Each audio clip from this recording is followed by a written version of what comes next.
Previously, I mentioned the idea of deliberate practice, the idea that expert performance is not strictly due to innate talent, rather, it is the result of conscious attempts to improve in a specific area.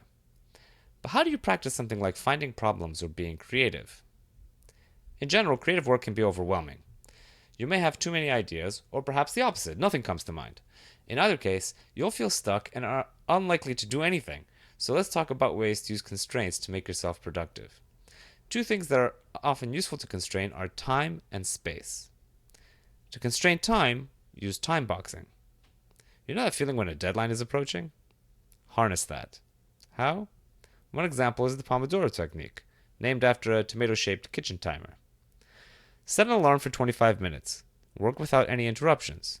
Don't check email, don't drink, or eat, or go to the bathroom.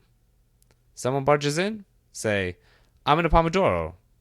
I have X number of minutes left. Just focus on working. When the timer dings, stop. Pencils down. Set the timer for 5 minutes and take a break.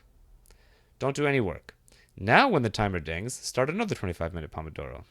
After a couple of those, take a 10 or 15-minute break. An important caveat about using time pressure. As we'll learn later, time pressure works best when the task at hand is straightforward rather than creative.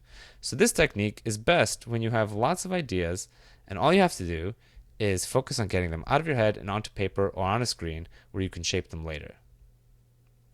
Let's consider what happens when we constrain space. Ever have to write a paper with a minimum word count? Sometimes you fill the paper with fluff, but other times a random tangent will spark lots of other good ideas. One journaling technique is called morning pages. There are several variations, but the most common approach is to sit down and write whatever you are thinking until you've filled a fixed number of pages.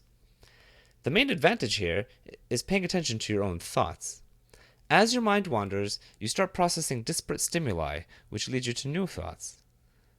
Oftentimes, the result of this meandering thought process opens you up to new approaches to existing problems, even if you aren't thinking about those problems explicitly. So, which constraints will you leverage to improve your creativity?